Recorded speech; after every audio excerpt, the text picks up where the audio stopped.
A paz do Senhor Jesus, Igreja Tanque de Betesda. Nós estamos aqui na segunda ministração sobre a Páscoa. Nós vimos ontem que a Páscoa começou no Egito, onde Deus revelou a Moisés a mensagem de que deveria reunir o povo em assembleia. Nessa reunião, o povo deveria estar celebrando o ritual da Páscoa. Essa Páscoa deveria ocorrer escolhendo um sacrifício, escolhendo um cordeiro que deveria ser perfeito, deveria ser sem defeitos, né? E esse cordeiro deveria ser degolado e o seu sangue aspergido sobre as portas das casas. Este povo também recebeu a instrução de comer este cordeiro dentro de suas casas, de maneira religiosa e de maneira a celebrar um ritual. Este ritual dá descrições exatas dos trajes em que as pessoas deveriam estar celebrando este sacrifício. No verso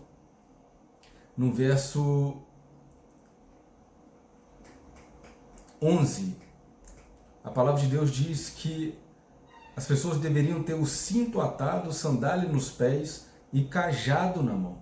Nós falamos isso ontem, que isso é um traje específico para a adoração naquele tempo. E nós também vamos ver que a questão da comunhão, como era muito forte, né? Porque as famílias, se fossem pequenas, deveriam chamar os seus vizinhos e eles deveriam dar conta de comer aquele sacrifício, porque não poderia haver sobras. Eventualmente, qualquer sobra dessa comida deveria ser queimada, não aproveitada.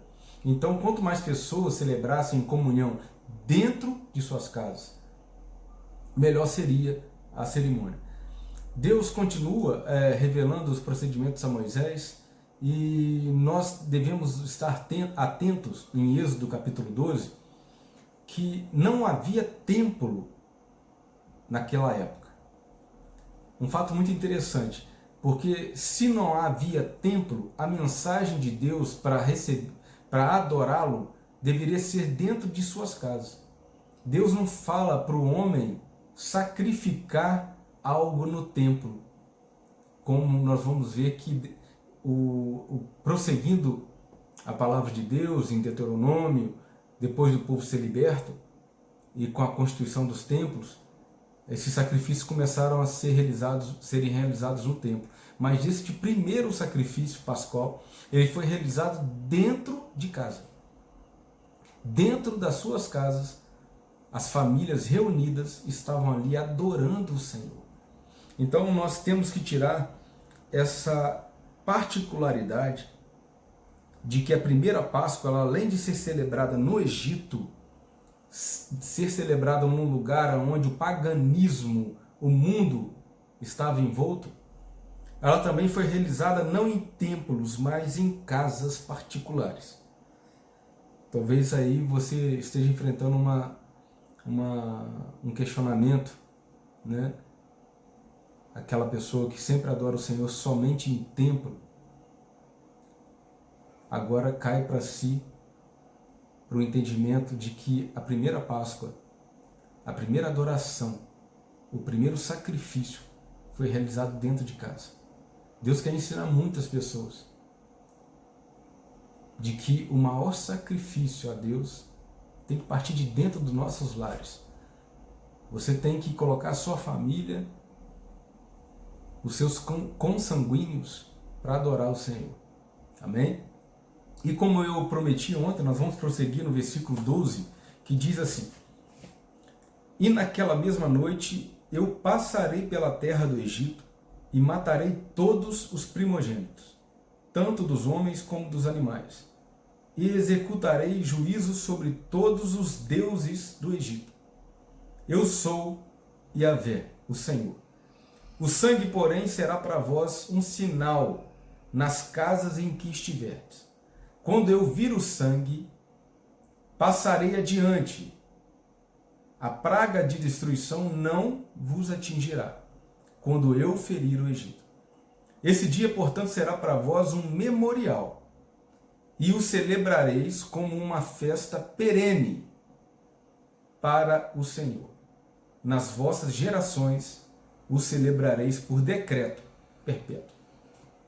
Então, essa parte final do Êxodo capítulo 12, na verdade do versículo 12 ao versículo 14, que encerra as determinações a respeito da Páscoa, Deus quer nos informar muitas coisas especiais. A primeira é que o seu anjo, o destruidor, que ele denomina esse espírito, passaria sobre a terra, e aqueles que não forem tementes a Deus, daí a palavra temor, de obedecer, aqueles que não obedeceram à determinação de sacrificar um cordeiro perfeito e aspergir o sangue sobre as suas casas, esse espírito passaria e destruiria os primogênitos, não só dos homens, mas de todo animal.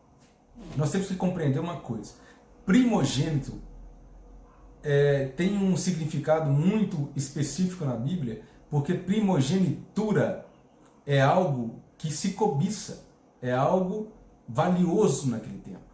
Ao primogênito dava o direito de herdar mais do que os irmãos. Ao primogênito dava o direito de ser rei, se fosse descendente de um rei. Então a primogenitura era muito importante. Então quando Deus fala que vai destruir, matando a primogenitura, ele está falando: eu vou destruir aquilo que vocês acham que tem mais valor na vida de vocês. Porque vocês se apegaram àquilo que tem valor. E eu vou destruir essas coisas, porque vocês não tiveram primeiro, antes, temor de mim. Então Deus nos informa que primeiro vem o temor, depois as coisas. Por mais valiosas que sejam, tudo vem do Senhor. Eclesiastes diz que todas as coisas vêm do Senhor. Então você tem que compreender o seguinte: Deus está colocando algo de muito valor numa balança e algo extraordinário no outro lado da balança. A primogenitura de um lado e o temor a Deus de outro.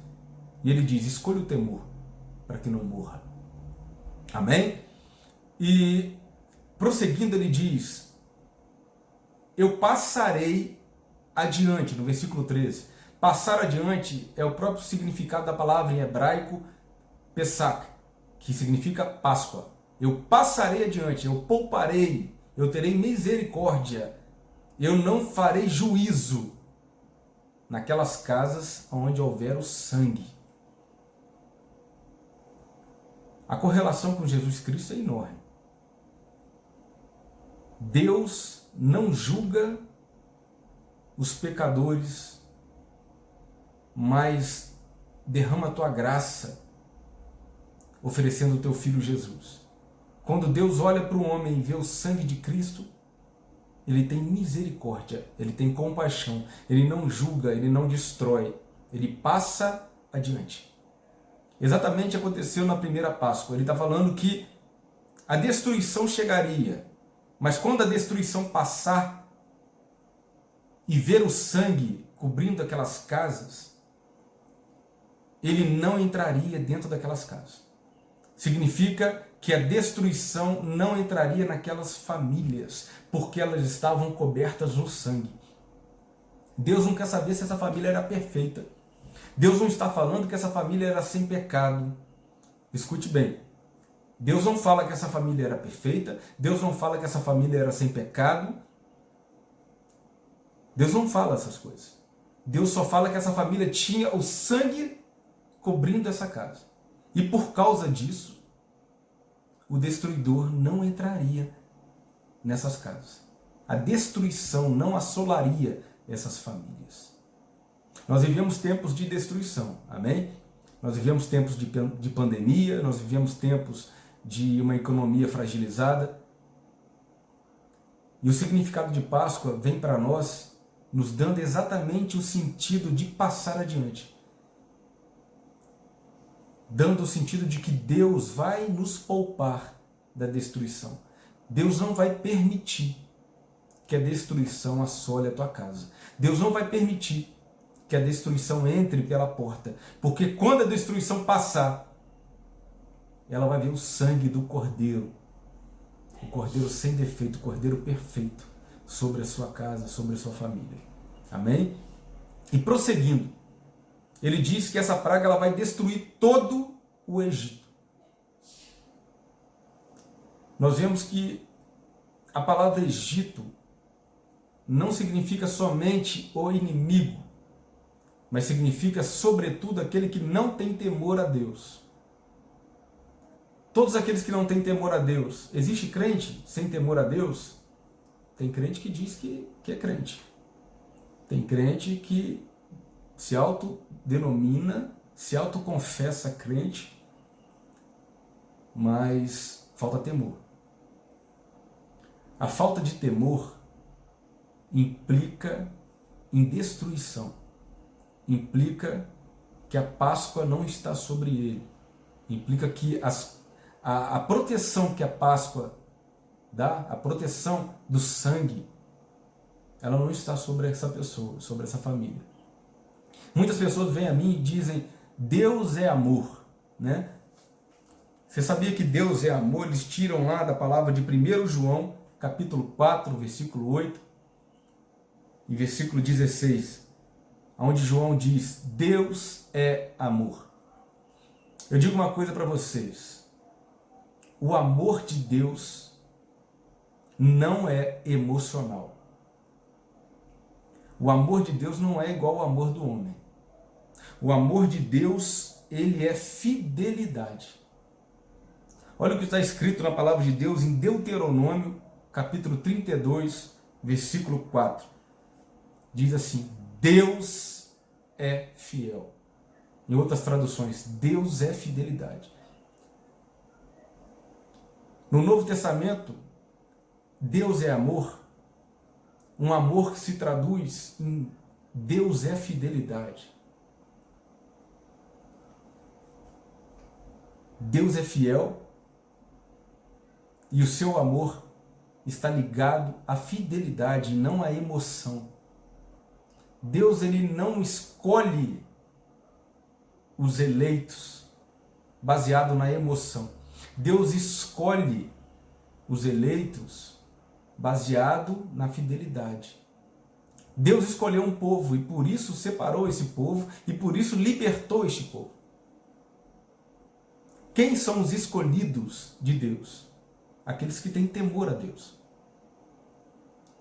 Aqueles que seguem a Cristo são conhecidos do Pai. Deus escolhe e por isso ama. O amor de Deus não é emocional. O amor de Deus, ele é eletivo. Porque ele escolheu, ele ama. Quem é aquele escolhido de Deus? Aquele que segue o Senhor. Aquele que tem temor ao Senhor. Aquele que tem o sangue do Cordeiro aspergido sobre a sua vida. Nós vemos aqui que no Antigo Testamento, terminando, a Páscoa significa exatamente isso, passar adiante. A destruição não afetaria essas famílias, porque ela passaria adiante. E porque ela está passando adiante, você deve celebrar. Porque a destruição não assola a sua casa, você deve celebrar com gratidão, comendo o sacrifício. Oferecendo um sacrifício a Deus de maneira alegre, porque os trajes não são trajes de pijama, não são trajes de infelicidade, não são trajes de depressão, mas são trajes de alegria, de quem vai para o templo orar. E qual é o templo aqui? A sua casa. Então que você possa guardar essa mensagem no teu coração, que essa é a segunda ministração que nós estamos na Páscoa, falando sobre Páscoa no Antigo Testamento. E amanhã nós vamos falar da Páscoa no Novo Testamento, que Jesus celebrou com seus discípulos, e fazer essa correlação. Em nome de Jesus Cristo. Amém? Deus abençoe vocês.